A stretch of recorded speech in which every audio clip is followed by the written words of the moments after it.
Well, there we go. Welcome back, team. You're with Next Level JJ, and today, as per usual, we are taking things to the next level. Hey, it's good to have you here, and as you would have seen, we're going to try a few things today. The one thing is one of the most legendary and most successful Formula One cars of all time on, well, my favorite track, but also one of the hardest tracks in the world, the Nürburgring, but not just the GP track or the Nordschleife, but the 24-hour track, which is a combination of both. Now, as always, if you want to learn a little bit about me, a little bit about this channel, easy. If you want to learn how to join our community, just head over to nextleveljj.com. Everything's there. How you can support me on Patreon, the socials, my schedule, which is actually quite an important one. I am working quite hard on having a unique schedule for next week. We can add some new stuff in there, throw a little bit of Counter-Strike in, and maybe try a new game. So definitely go check that out. Now, let's focus on what we're doing today. So, as I said, we are going to be taking the legendary Ferrari F2004, one of the last V10 Formula One Ferraris that raced Formula One, for a little bit of a spin. And so, when I was prepping for this, I was like, hang on, the whole point of this channel is not I'm next level, it's about taking things to the next level. And so I was like, oh, well, you know, I haven't driven the Formula One car on stream for a long time. I did on one of the first Assetto Corsiva streams very briefly. And I've driven the Nürburgring a lot. And I was like, well, why don't we combine them a little bit, right? Sorry if that is a bit worrying, but and so yes, I thought we would do that. But I thought before we get into that, why don't we talk just a little bit, nothing too hardcore, but just a little bit about what the F2004 was, because as I say, it is one of the most successful cars in basically Formula One history ever, and of course helped a certain Michael Schumacher to another world championship. So as you can see here, the car that shocked Ferrari, the link is in the description, but you can just head over to ferriscars.com and the article is named the same as this, the car that shocked Ferrari. Right, and so jumping down here, beautiful artwork here as well. So the F2003 often gets forgotten amongst the great cars while dominating Formula One in the early 2000s. Sitting between the dominant 2002 and 2004 cars, the 03 machine made a heavy weather title fight boiled down, with a showdown with Kimi Räikkönen and so forth. But the 2004 car was one of the greatest of all time. The crazy thing here is when they were doing some testing, they found that it was almost 2 seconds quicker. So there was not controversy, but there was a lot of eyes being thrown at Ferrari at that time. Like, hang on, how is this possible? How can you have developed something so much faster than the competition?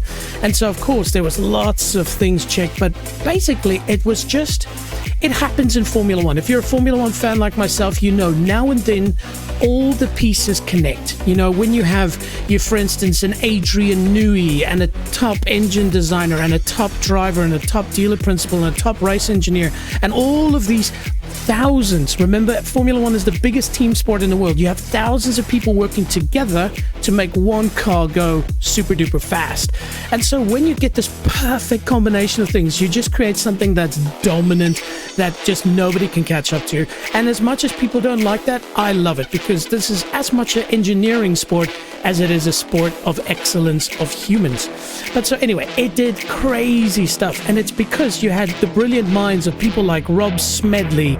And if I just look at these beautiful artworks, we're going to be driving this, don't you worry, your ears will have an orgasm soon.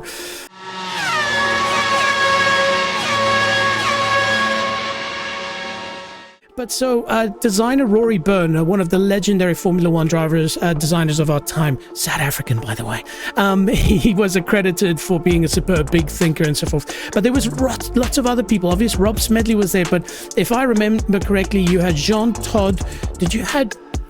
There were so many people involved at that point in this team that basically are considered brilliants, like Aldo Costa as well and so forth. And so I definitely say go read this article, but it was just to quickly show you, that it is one of the greatest of all time. Now, I thought I'd just quickly jump over here. So here you can see the F2004's winning record. So one of the most successful and dominant cars in Formula 1 history, securing both drivers and constructors for 2004 season. It got 15 out of 18. Okay, now obviously Red Bull a few years ago missed one race out of a calendar of what was it, 24, and they won everything else. So that's technically more dominant. And obviously Mercedes-Benz had some really dominant periods as well. But I mean, look at that. Michael Schumacher 13 wins, Rubens got 2. So yeah, it was quite a wicked thing. Now, why don't we have a bit of an eargasm and why don't we listen to just its pure sound? And I want to do this because I also want to compare the real sound to the sound in game. Now, this is linked in the description, but you'll see here, this is Ferrari F2004 pure onboard V10 engine 2004, and it's on C Entertainment. So why don't we pause that lovely music in the background and then turn our attention to probably one of the best sounding objects that man and woman have ever made. So this looks like Imola to me. That looks like a McLaren on the left. I might be wrong. I haven't watched this video, by the way. Just grabbed it because it looked awesome. There we go. I'm going to turn it up. Earphone users, be prepared.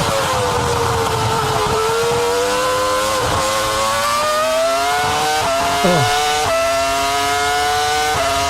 And so these cars were extremely advanced aerodynamically. They had traction control, they had ABS if I remember correctly. That's why the tires had grooves in them, because they needed to slow them down, they were so fast.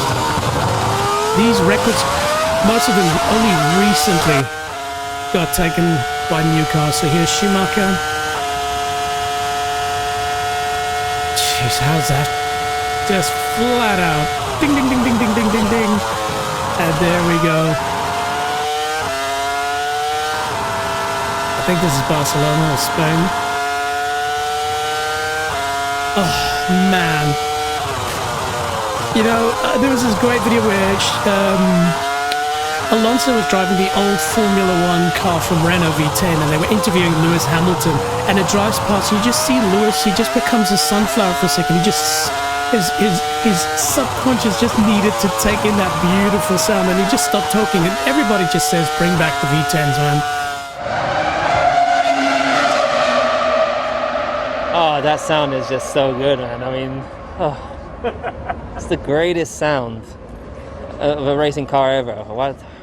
We don't care about fuel efficiency and batteries anymore.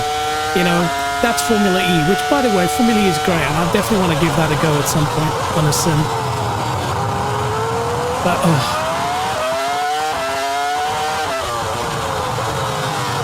And these cars were small and light. There were less restrictions than there are today. Man, and Schumacher was just one of the all-time greats. Alright, team. I won't spoil this entire video for you. Why don't you head over to C Entertainment? Like I said, link is in the description below. Yes, yes, yes. We are in for the F2004. And like I said, we're going to go for the 24-hour track.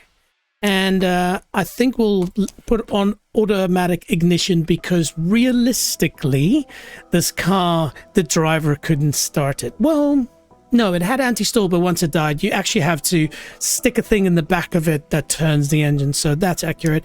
And I think we'll go for clear. I'm not yet ready to try this one in the rain. And let's make the time. Let's make it nice early in the morning, maybe 6:30. You know, beautiful morning time, driving through the forest. Okay, shall we give this one a spin? And then once we've had a bit of practice with that, as the title suggests, we're going to do a bit of a race. So I'll put it on a bit of a like a timer, so it goes to an afternoon cycle. Anyways. Cheers to R2D2. Why don't we do this for a second?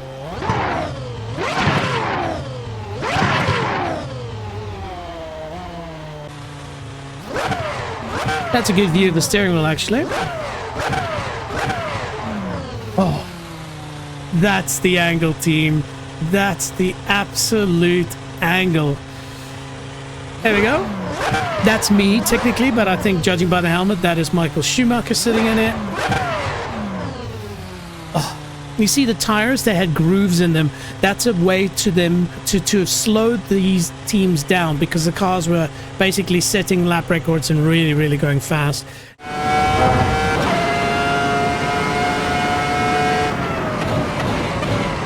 And now this is the track they use when they race at Germany, if it's not the Hockenheimring. But this is where things become unrealistic. They would not have raced the Nordschleife, the Northern Loop. But I'm an idiot. I wonder if the actual tire serve, the track will be cold considering this time of the morning. Anyway, look at the tires. They're still ice cold.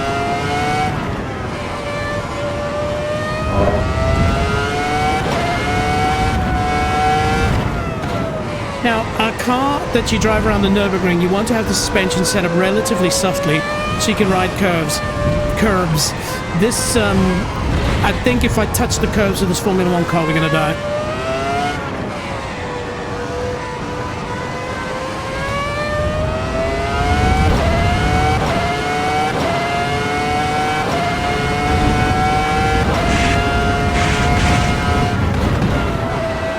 I think I can take that flat out when the tires are warm, but let's not write this puppy off on our first lap.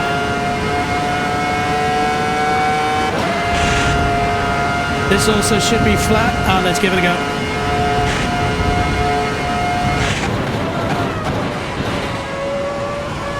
Oh, down the Fox. Oh, look at that. That's beautiful. Let's go.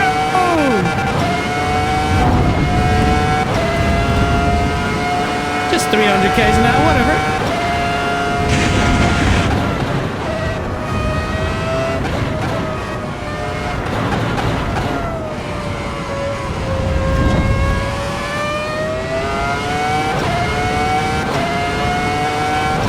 Just listen to that V10 scream. They were in the 18 to 19,000 RPM. What do we got there? 18,000 shown on dashboard? Though they could go higher in qualifying, I believe. Oh, this is not going to be nice. Formula 1 car on the carousel. Oh, the steering wheel shaking like mad. Tell you what, if you had fillings, they're gone. If you had constipation, problem solved.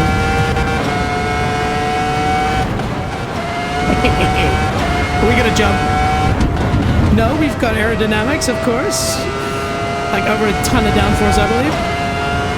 Oh, flat out, for sure. Here we go. Hold on to your nuts.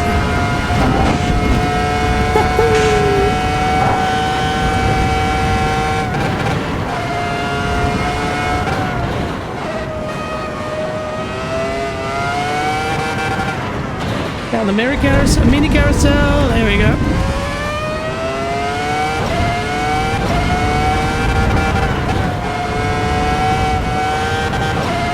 I should be able to take this flat. We've got enough aerodynamic. Yep. And now we just drive.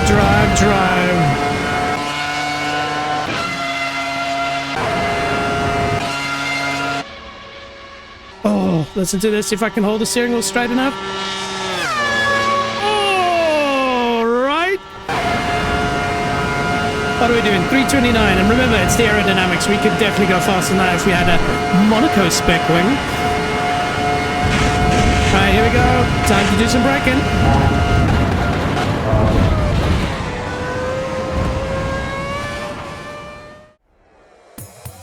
That was nuts. Now, what I said I want to do is I want to have a bit of a race. Okay? Now, we can definitely do a race weekend, and so I'm going to turn practice off. 2 laps. 2 laps should be fun. Opponent skill 80 to 90 to 100 should be fine. Number of opponents 10. I think that's enough. All that my PC will be able to handle. All right. So shall we give it a go? So again, like I said, straight into qualifying and then the race directly afterwards. Okay. So there's good news, and it seems like if we drive nice and smoothly, we won't necessarily be last, but clearly to overtake them That's going to be a challenge. All right, this is qualifying, so we need to at least set up a reasonable time.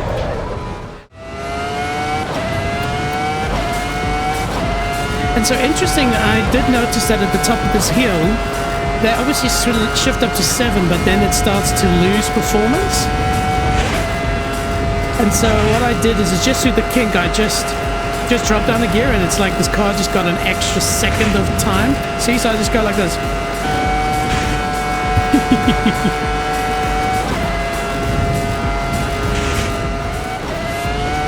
Okay, here we go. So last time I braked at the 100 and it was a catastrophe, so let's brake a little bit earlier, shall we?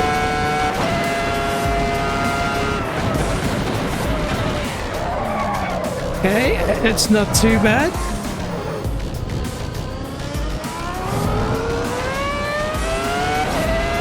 So hard to get that car out of there.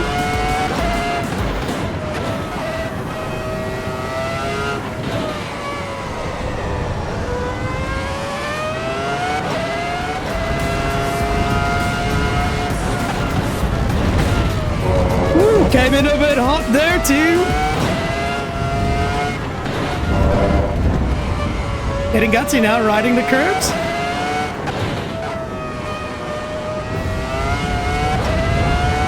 All right. Woo. And breathe. Here we go. Heart rate in the hundreds. Nice. That was smooth. Not too much scrubbing.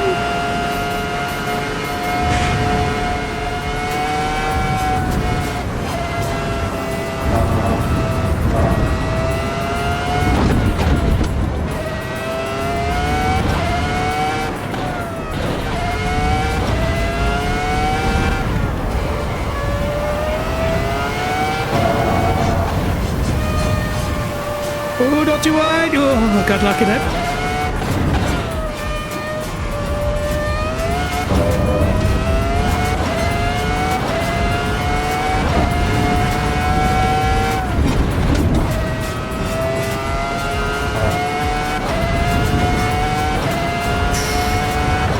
Yes, nuts.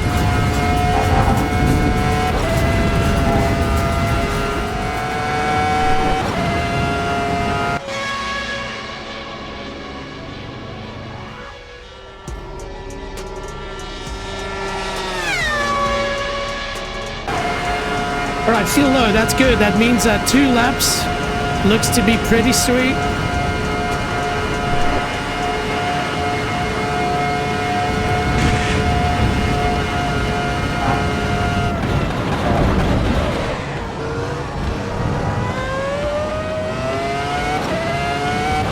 All right, team, that was a pretty okay lap. There's a lot of time to be gained, but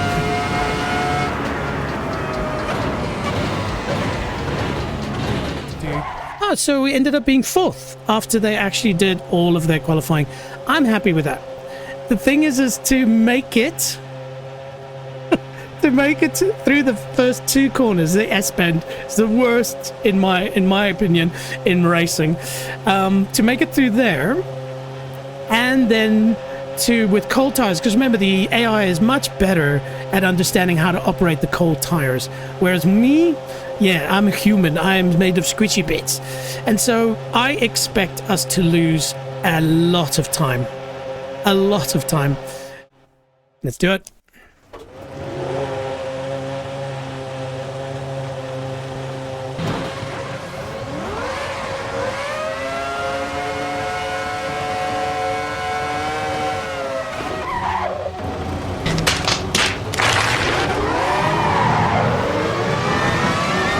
Yeah.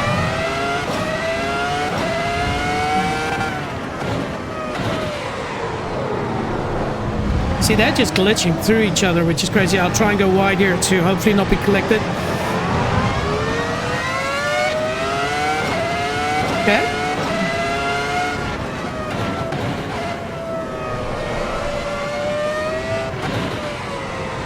I'm happy with that, considering. A few moments later. Oh.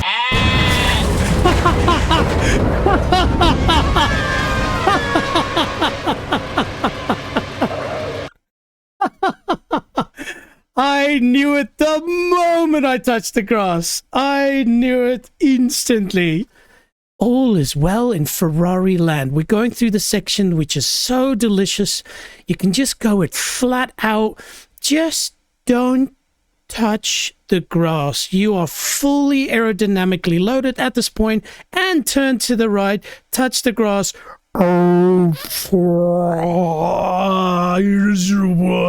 Straight to the scene of the accident.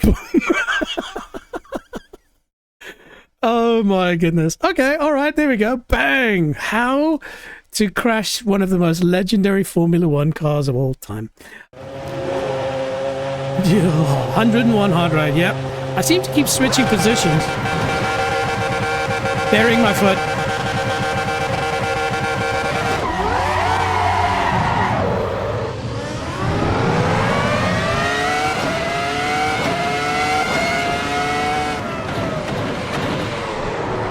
Okay, just gotta get that braking point figured out as well. Oh, this is gonna be carnage coming in like this. That's good. I'm happy with that start.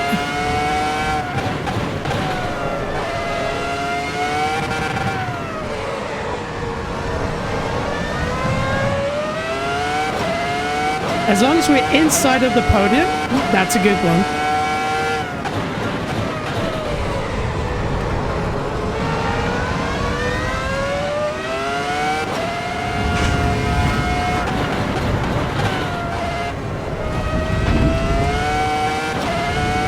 Okay, I think I might just be in its aerodynamics and its slipstream, sorry. I cannot brain as the done. How to break a suspension. Can I sneak past on the outside?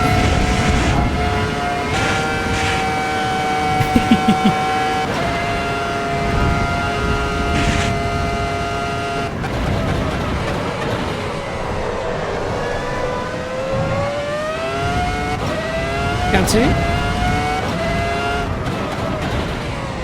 Jeez. How quickly do they go through the carousel? That's insane. But hey, we're still holding on to third place. That'll be an absolute win if we get it. Okay, here we go.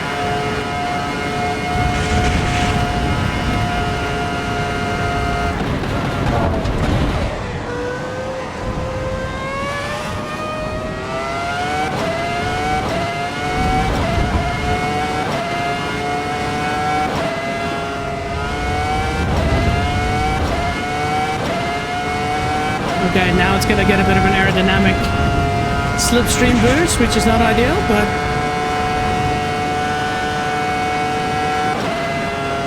yeah, they're a bit scared through that section. They don't have human balls.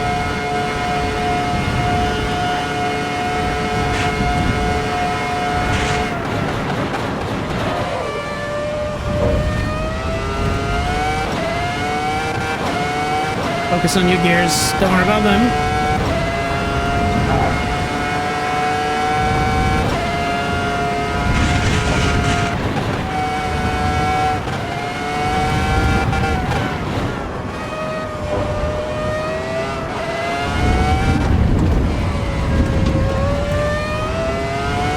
Nice. Very nice. Not perfect, but considering the pressure, very nice.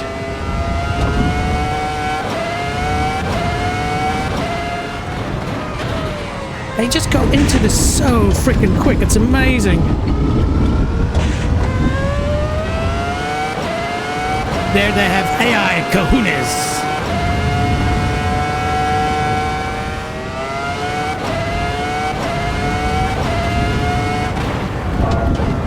So damn dangerous. What are you doing?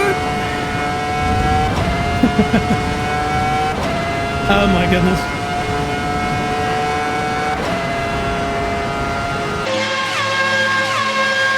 Oh damn. They're close. I checked my mirrors and I didn't see anything. I was like, oh yeah, we're doing well. Okay, we have to focus. We want to keep this podium.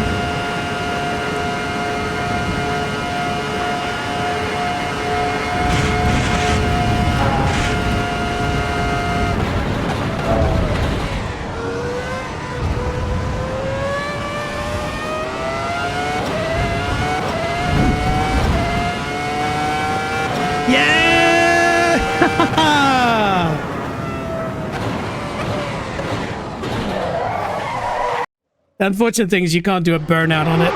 Holy shit! Third place. Woo-saw. Yeah, wow, that was a lot of fun, but it's typical. When you're playing on your own, nobody's watching, you're not so scared about making mistakes. But of course, we're on air, we're live. This is so important for us not to stuff up. And so there are many corners where I'm holding back, where I know I can push a little bit more, but if I go over that edge, it's over. We have to restart. And so you can sometimes get into the spiral where you just restart. I am so happy, considering we haven't practiced our race starts perfectly, and there are many of the corners, and we haven't even worried about setup. I am happy against 100% AI. But shall we, let's just enjoy a little bit of this beautiful sound. I'm just going to turn down the volume a little bit if needed, but... Oof. There we go.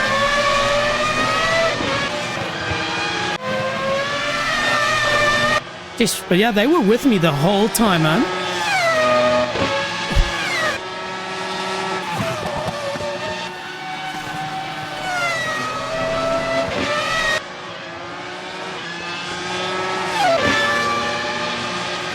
Oh.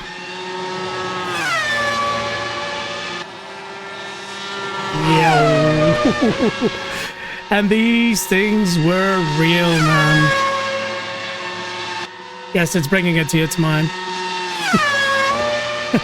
The adrenaline is up. Your heart rate is 107. Yeah, it's not too bad, man. Not too bad.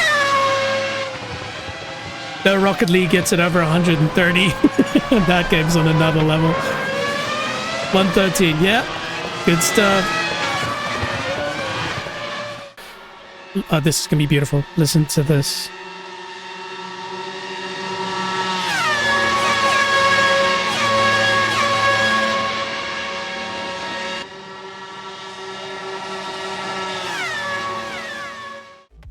Oh man, that was an absolute ball.